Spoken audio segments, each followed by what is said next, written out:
Amén. La parte que vamos a tratar de meditar es la parte, como decía el hermano Miguel, es la parte espiritual, del cumplimiento del plan de nuestro Padre a través de la obra de Jesús, el Mesías, nuestro Señor, que es la parte que, pues, discípulos o chalías enviados como Saulo de Tarso enfatizaban, ¿verdad? La necesidad y la importancia de conocer a Jesús el Mesías a través de la revelación, a través de la escritura. Y como el mismo Mesías dijo que toda su vida iba conforme estaba escrito acerca de él, o sea, todo lo que iba a suceder con su vida estaba revelado en la escritura. Es bueno entender que con toda la sabiduría que pudieron desarrollar los rabinos y todo el pueblo judío, en realidad ninguno pudo llegar a percibir el misterio que estaba oculto en la revelación de la profecía y de la palabra. Y nadie pudo acercarse, ni siquiera tener un acercamiento algo hacia lo que las mismas tiempos señalados o fechas señaladas realmente revelaban, ¿verdad? Tenemos mucha revelación de parte del judaísmo a través del Talmud, de la Mishnah, de todos estos libros que ellos escribieron, pero en ninguna parte se encuentra lo que dice Saulo de Tarso cuando dice que el misterio que estaba oculto y que a él le fue revelado por la revelación de Jesús el Mesías y del Espíritu Santo, que es el que le dio la revelación. Recuerde que es el Espíritu el que da la revelación, como le dijo Jesús el Mesías a los discípulos: cuando venga el Espíritu de verdad, Él les revelará y los guiará a toda la verdad. Así que la revelación de la Escritura debemos entender de que no es algo humano, no es algo que yo me pongo a estudiar y a tratar de descifrar y entender, sino que lo hacemos es confiando en que la presencia, el don del Espíritu Santo que nos fue concedido para nuestra santificación, es el que nos va a poder abrir nuestro entendimiento, nuestros ojos, para poder ver lo que la Escritura revela acerca de Jesús el Mesías, que es el centro realmente de la obra del Padre. Amén. Él es el centro y por eso a Él es que buscamos conocer y entender para poder imitarle y poder vivir conforme a esa voluntad del Padre. Entonces, entendiendo eso y estando en la fiesta de Shavuot hoy, conmemorando, y decimos conmemorando porque como el hermano ya les ha explicado, no se puede celebrar la fiesta tal como la Torá la demandaba, ¿verdad? Porque hay ciertas especificaciones que se deben cumplir para celebrarla tal como la Torá la demandaba, la ordenaba. Amén. Entonces, pues hay que estar en Israel, tiene que haber templo, tienen que haber sacerdotes y todas estas cosas para poder guardarla. Amén. Allá, como dice la Torá. Pero conmemorando lo hacemos es porque somos pueblo de Elohim, somos pueblo de nuestro Padre, hemos sido redimidos por la sangre del Mesías, hemos sido reconciliados por la vida del Mesías y podemos llamar al Creador del universo, de los cielos y la tierra, nuestro Padre. Y por tanto, en esa identidad de ser hijos y de haber sido hechos hijos de Elohim o de Dios por medio de Jesús el Mesías, en la fe en Él, entonces tenemos que asumir esa identidad también. Amén. Y vamos a entrar en lo que es el entendimiento del tiempo de Shavuot, o de la fecha de Shavuot, o de las semanas, de las 7 semanas, para entender qué nos revela la misbah, el mandamiento de esa congregación en cuanto a la vida del Mesías. Amén. Entonces ya el hermano ayer le estaba hablando, yo estaba aquí escuchando, de lo que es el Omer Reshit, que era el principio de la cosecha, y claramente la Pesach en esa parte porque Pesach tiene las tres ocasiones, ¿verdad? Que es la parte del Omer Reshit, que es la presentación de la gavilla por el sacerdote, y que ese omer, esa gavilla que se traduce así en la Biblia, había que ir a cortarla, y que era el primer corte que se hacía de toda la cosecha. Por eso se llamaba el principio de la cosecha, ¿verdad? El Reshit. Y como vemos primeramente, porque Shavuot, no podemos llegar a Shavuot si no pasamos primeramente por Pesach o por Pascua, ¿verdad? Porque claramente Shavuot viene siendo el segundo tiempo señalado que se presenta después de Pesach. Pero no podemos llegar a él si antes no ha ocurrido Pesach. Y lo que vemos en Pesach es cómo podemos ver a Yeshua o al Mesías en esa ofrenda de la gavilla, en esa ofrenda del omer, en el hecho de ir al campo y tomar el manojo, el omer, que es más adelante vamos a ver que el omer también no se traduce solamente como gavilla, sino se traduce como una medida, porque las cosechas se contaban, la producción de la cosecha se contaban era por el omer, que era cada gavilla que se armaba en la medida que se cortaban y se iban armando. Y para eso pues recordamos el sueño de Joseph, cuando soñó que él y sus hermanos habían cortado cada uno su propio omer, su propia gavilla, y cómo las gavillas de sus hermanos se postraban hacia la gavilla de él. Entonces vemos que la gavilla o el omer era una medida con la cual se usaba para contar la cosecha, ¿verdad? Cuánta producción se hacía. Entonces claramente ese omer representa a Yeshua el Mesías. Ese omer que fue cortado, que es el principio de la cosecha, porque claramente él es el primero que va a representar la cosecha de lo que realmente es el plan del Padre para la redención de Israel y de las naciones. Entonces, en el hecho de que la Escritura narra el hecho de que hay que ir a cortar el omer, pues también se nos estaba mostrando que la vida del Mesías, de ese omer, de esa medida, también iba a ser cortada. Y todo estaba guardado, escondido dentro de estas figuras o estas imágenes agrícolas, ¿verdad? Pero que representaban realmente el mensaje de lo que hoy podemos entender por el Espíritu. Porque como les dije antes, nadie se acercó ni siquiera un poquito a entender todo lo que esta ofrenda representaba realmente.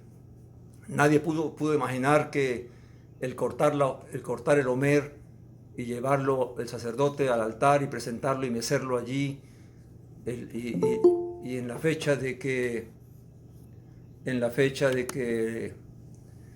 tenía que ser el primer día de la semana de los 7 días de Pesach, representando de que eso iba a representar la resurrección de ese omer que era cortado, de esa medida que había sido cortada.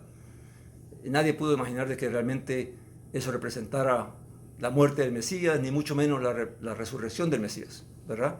Entonces podemos ver, ya por la revelación del Espíritu y por la revelación del misterio, a través de los discípulos y a través de lo que el Espíritu nos va permitiendo entender cada día más, que la gavilla ese omer representa la vida del Mesías, y entendiendo de que el omer, la medida, va a ser también establecida para el resto de la cosecha. Y eso hay que tenerlo bien en cuenta, porque si se pierde eso de vista, se pierde el propósito y el plan del Padre en el propósito de la redención de la humanidad, de Israel y de las naciones. Porque claramente hay una parte, no tuve tiempo para preparar los textos, pero yo sé que ustedes al escucharlos saben que existen y que los pueden buscar. Hay una parte que Saulo de Tarso habla de que dice para que seamos hechos conforme a la medida del Mesías, ¿verdad? Y es interesante que cuando él dice eso, entonces uno se puede preguntar, bueno, ¿y de qué medida está hablando Saulo? Y que nosotros debemos ser hechos a esa medida.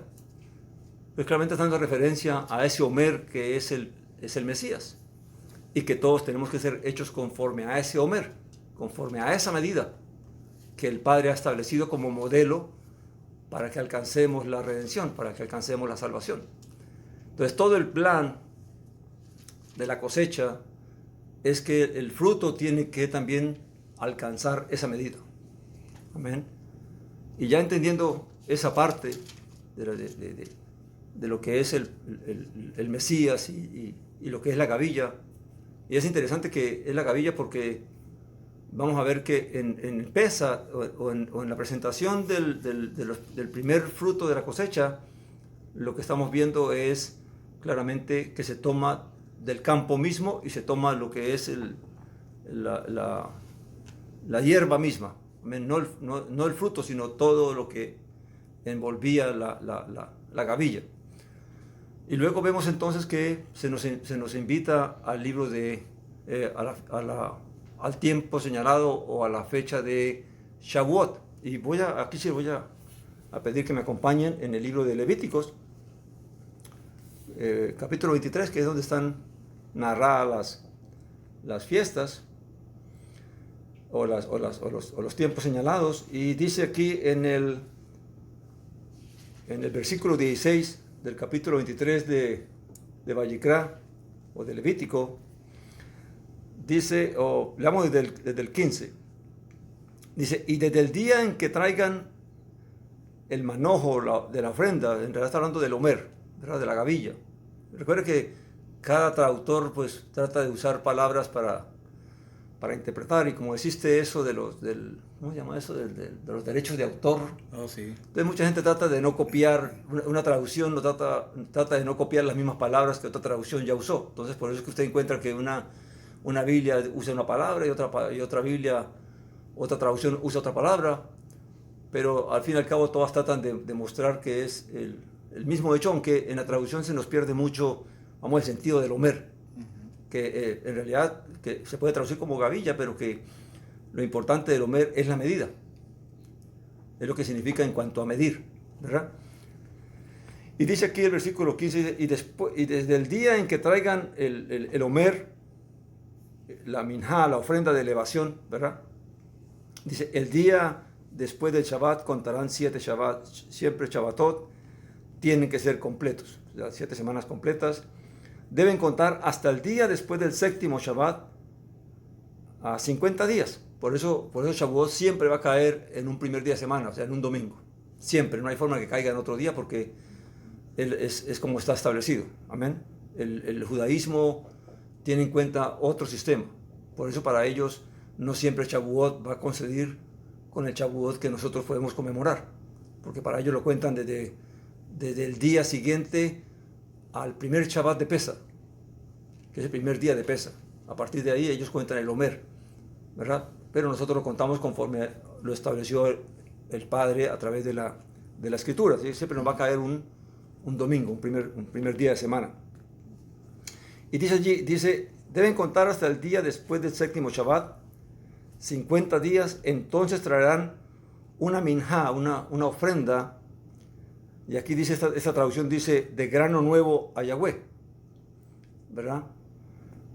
Pero en realidad el texto está hablando, no dice de grano, amén, sino dice de una minjá, que es una ofrenda, puede ser un sacrificio, una ofrenda cereal, pero habla de una ofrenda. Pero lo interesante es que dice una ofrenda nueva, ¿verdad? Y eso pues pareciera como que si uno pues no detalla esa palabrita Hadash o Hadashah que está allí, y cómo qué representa eso en la revelación profética de cómo nosotros podemos entender la fecha de Shavuot en cuanto a quién representa Shavuot o quién está representado en Shavuot.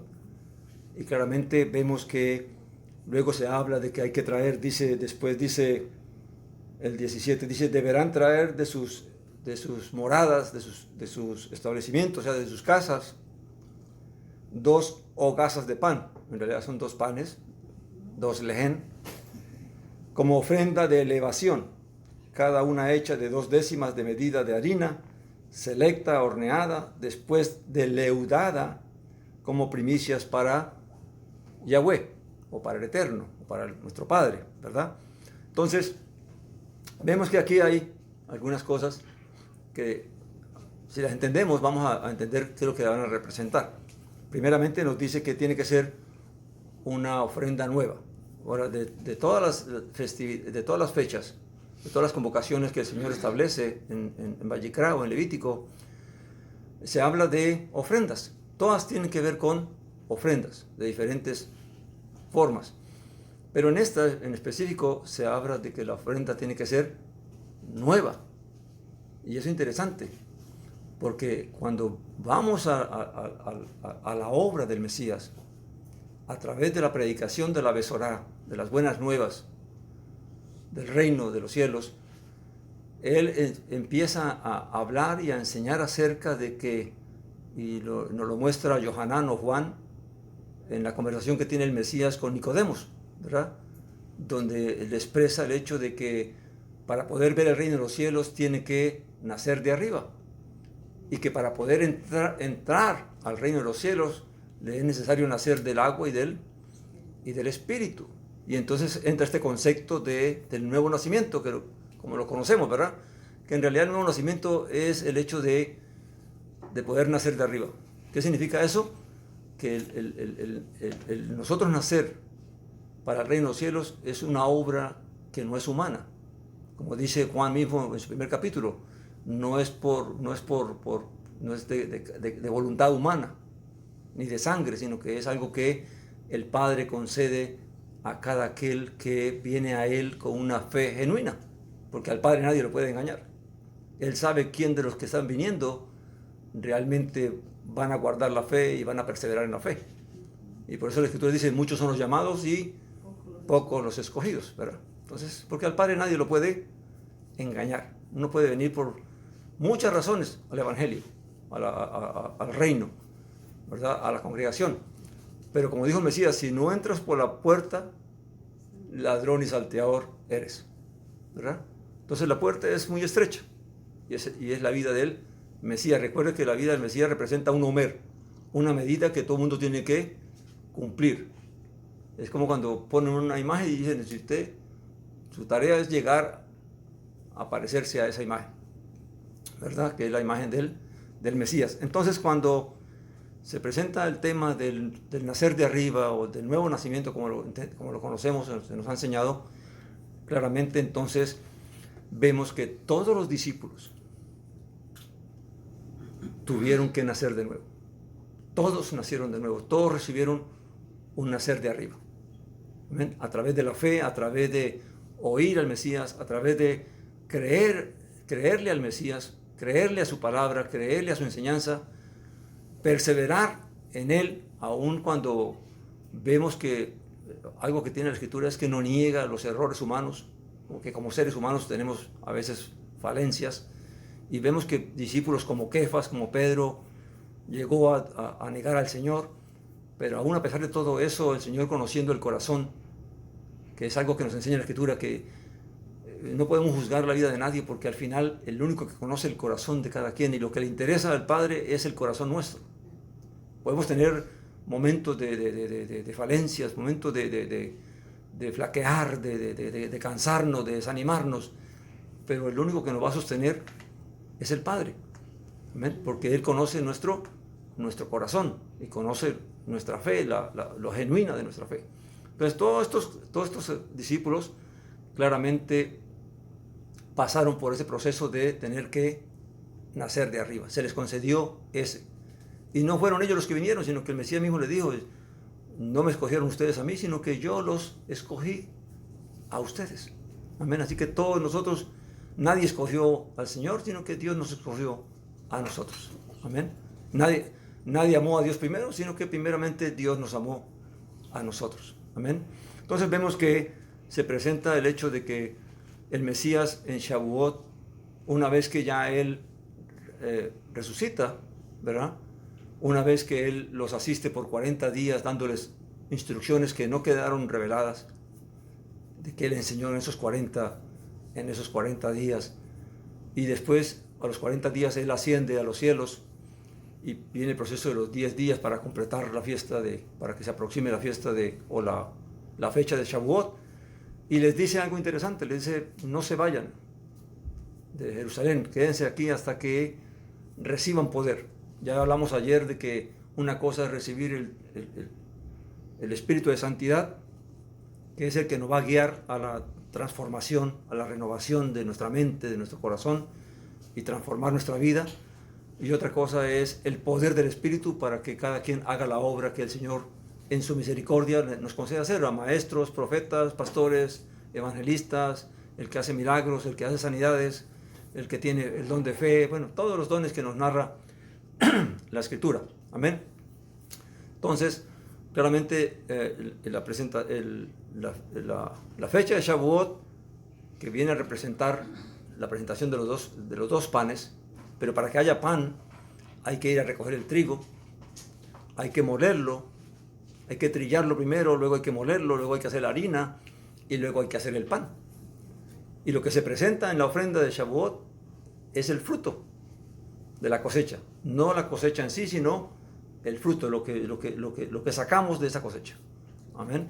Entonces, y dice que había que traerlos de las moradas. Entonces uno puede ver cómo Jesús el Mesías vino a este mundo, se tabernaculizó, tomó forma humana de hombre, ¿verdad?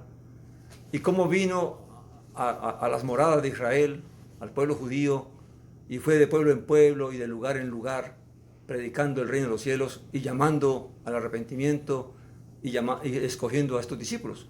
O sea, Él los tomó de las moradas, ¿verdad?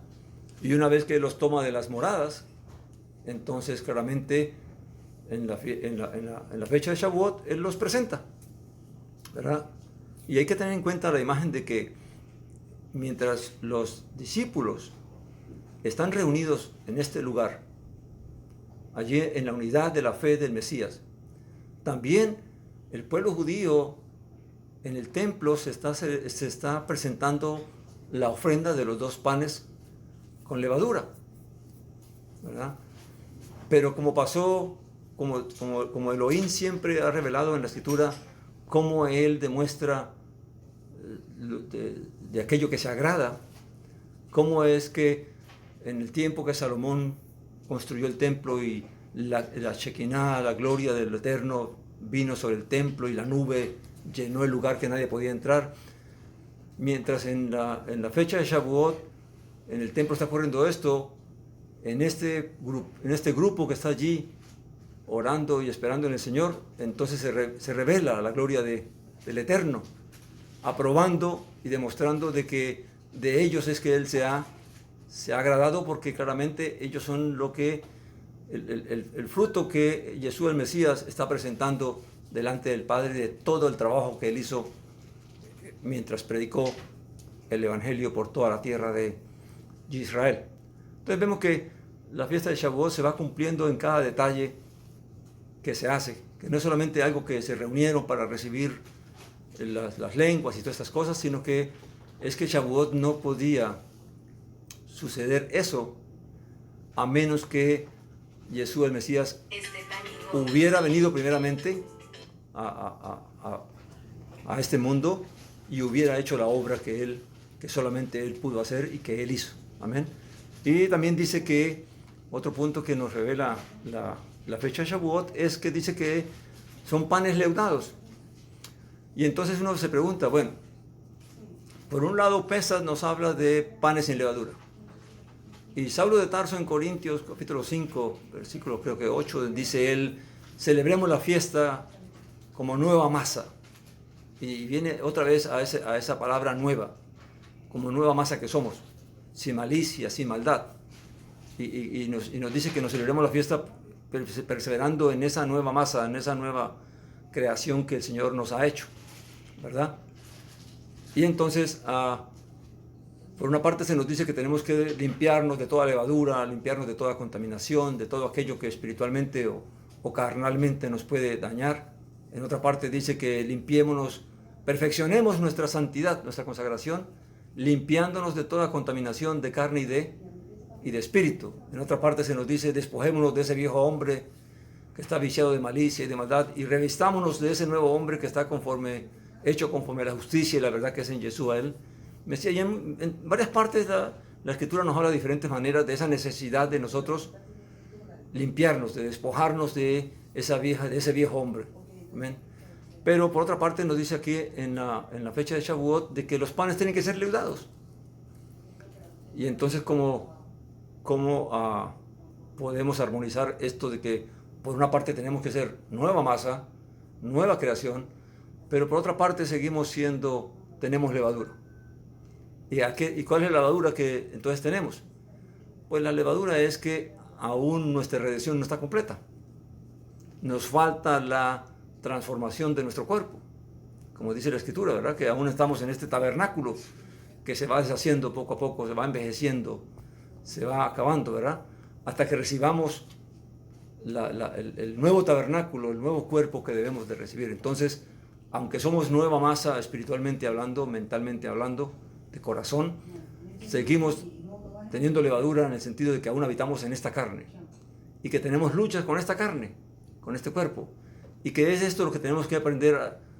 Se nos demanda, se nos ordena por la misma de que tenemos que hacer morir esta carne con sus pasiones y deseos. Esa es nuestra tarea, porque aun cuando el Señor nos ha hecho nuevas criaturas, esta carne aún conserva esos deseos, esos deleites, esos placeres, y va a querer que afloren, que salgan afuera. Y si nosotros no los hacemos morir, no los controlamos, no los dominamos, fácilmente nos va a ir ganando terreno, como un terreno que está baldío, que se limpia y que si no se sigue limpiando, la maleza vuelve a salir, a aparecer.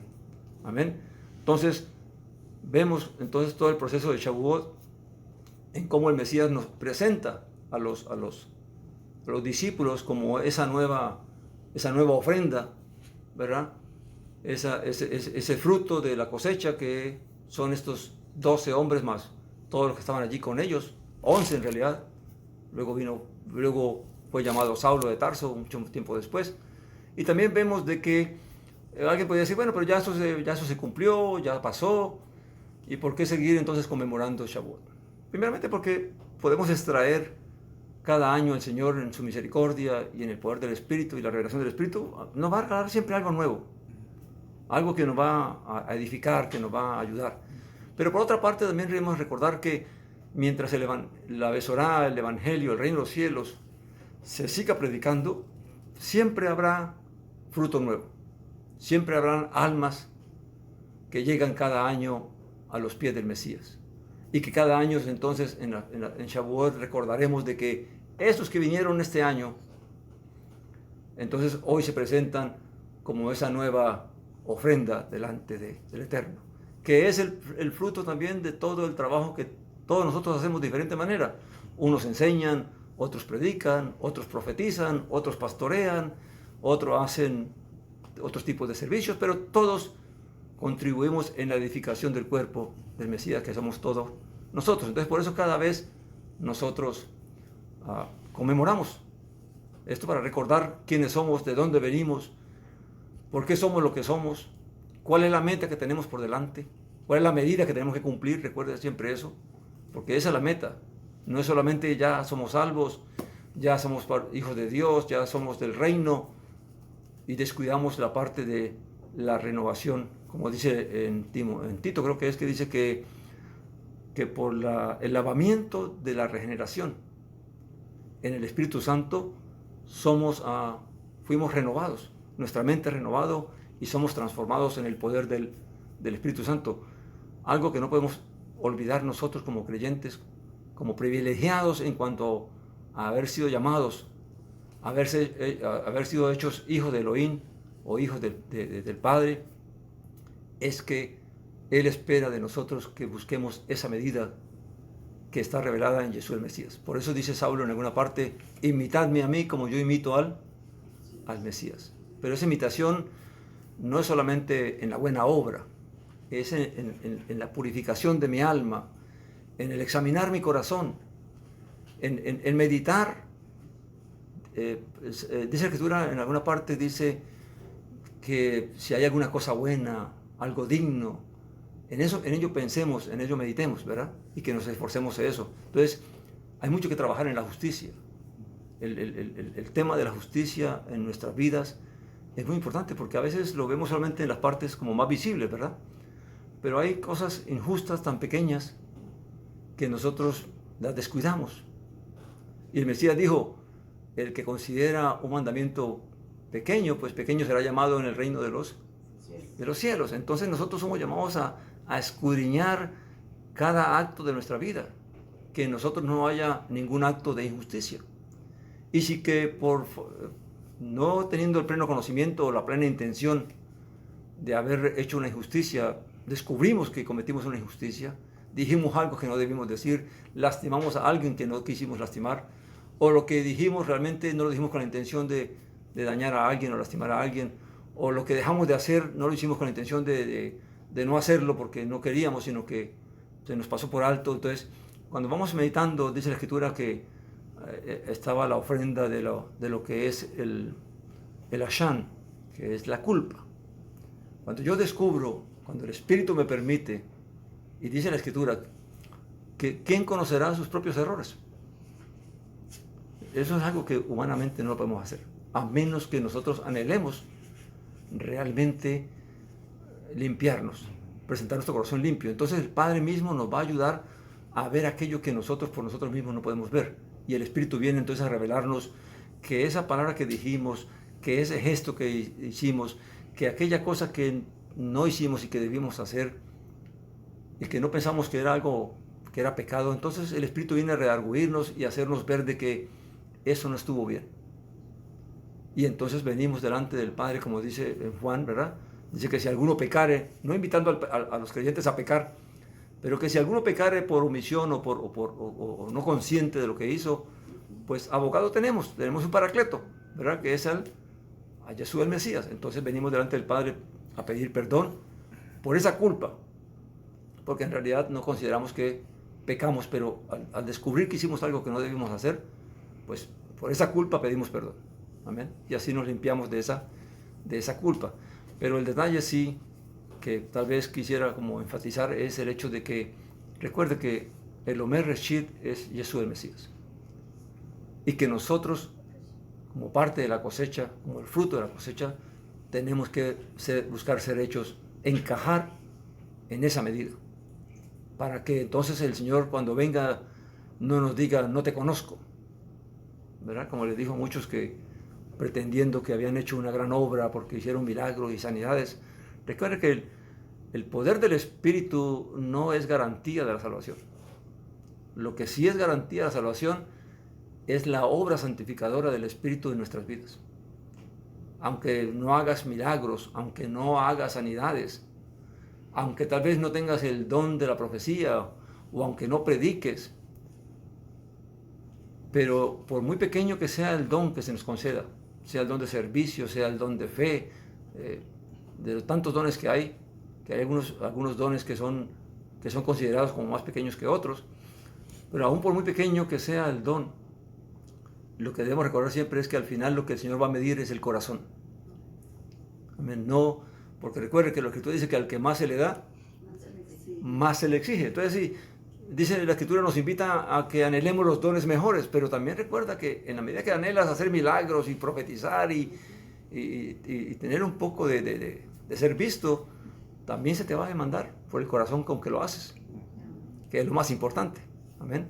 Entonces, esa es la parte que tal vez debemos retomar en este día de Shavuot, y es meditar de que nosotros y los que han venido este año al conocimiento, pues son presentados por el Señor como una ofrenda nueva. Cada año, todos los creyentes que cada año están viniendo a través de la palabra que se predica, que se enseña, y claramente en Shavuot, pues nosotros a veces, al menospreciar conmemorar la fecha, entonces se nos pasa por alto que Jesús el Mesías sí está atento de que cada año hay una presentación de una nueva ofrenda, amén, que son todas esas almas que cada año están viniendo al reino de los cielos. Amén. Voy a terminar allí para no extenderles tanto, amén, pero es lo que tal vez quisiera como resaltar más en cuanto a esta fecha de Shavuot. Amén. ¿Tienen alguna pregunta? Sí, hermano, no sé, hermano. Sí, antes de abrir o dejar palabra a los hermanos, quiero compartir un pasaje de las Escrituras que tienen que ver con lo que el pastor acabó de enseñar. Recordemos de que cuando el Espíritu de Santidad vino para dotar a todos estos hermanos que eventualmente salieron a hacer el mandato de nuestro Maestro Yeshua, Él dijo de que estuvieran primeramente en Jerusalén, que no salieran todavía, para que viniera la promesa de lo que es el Espíritu de Santidad. Y mire que después de que el Espíritu de Santidad reposó sobre ellos y pasó lo que pasó en ese momento, lo que más sobresaltó o la muestra más tangible de ese poder o de que el Espíritu estuviera ahí fue lo siguiente. Mire lo que dice en el capítulo 4 del libro de los Hechos. Y dice: y la multitud de los que habían creído era de un solo corazón y alma, y ninguno decía ser suyo propio nada de lo que poseía, sino que tenían todas las cosas en común. Y con gran poder los emisarios, los enviados o los apóstoles de nuestro Maestro Yeshua, daban testimonio de la resurrección de nuestro Maestro Yeshua. Y abundante gracia era sobre todos ellos. Así que no había entre ellos ningún necesitado, porque todos los que poseían heredades o casas las vendían o traían el precio de lo vendido y lo ponían a los pies de los emisarios y se repartían a cada uno según su necesidad. Entonces, ¿qué es lo que provoca eso? Provoca en nosotros que haya esa sed de justicia. Porque a la última es eso, que nuestro corazón se cambie y que podamos practicar la justicia según lo que el Eterno ha diseñado para cada uno de nosotros. El fin de todo esto es eso. No es decir, yo hablo en lengua, yo hablo milagros para que todo el mundo se sorprenda y listo. No, sino para que la vida de nosotros haya ese cambio. Y como el pastor también había referido, que es un buen ejemplo muy bueno de que en el Bikurim, o sea, en lo que es la segunda primicia, cuando se recogía la cosecha del trigo, esta pasaba por un proceso no solamente de cosecharla, pero también de procesar, de molerla, y esto amerita de que nosotros como ese Bikurim, como ese primero fruto, vamos a ser molidos, también cosechados, pero también molidos. Es un proceso que amerita en muchas ocasiones hasta dolor. Y vamos a ser procesados, amasados, para después dar el producto final, que es lo que se va a presentar delante del Padre. Así de que tengamos siempre eso pendiente y pues que esto le quede a cada uno de nosotros, lo guardemos, recordemos de que esta semilla guardémoslo como tesoro más preciado y que eso eventualmente dé el fruto que deseamos dar delante del Padre. Amén. Solamente recordarles que ya ustedes lo han oído en cuanto a lo que significa los dos panes, ¿verdad? Precisamente vienen a representar las dos casas de Israel, la casa de Judá y la casa de Israel, que representa a todos los gentiles. Eso está revelado en todas las profecías que dijo Jacob a los hijos de José, a Manasés, a Efraín, ¿verdad? Y a Judá. La misma promesa que le hizo el Padre a Jacob cuando le dijo: de ti saldrá una nación y multitud de naciones. Entonces siempre hay esa de que una nación y multitud de naciones. Está el pueblo judío, la casa de Judá que quedó, y las naciones que vinieron de las naciones. Y algo más que el hermano me permitió poder traer a la mente es cuando habla del grano. El grano, para poderlo molerlo, tienes que despojarlo de su vestidura. Amén. Y eso es lo que hace, lo que la Escritura nos dice a nosotros: despojados de esa vestidura, de ese viejo hombre. Amén. Para poder que el Espíritu Santo nos pueda entonces amasar y trillar y realmente llevarnos a que podamos ser comibles, que podamos ser hechos pan. Amén, amén, amén. Bendito sea nuestro Padre. Amén, aleluya.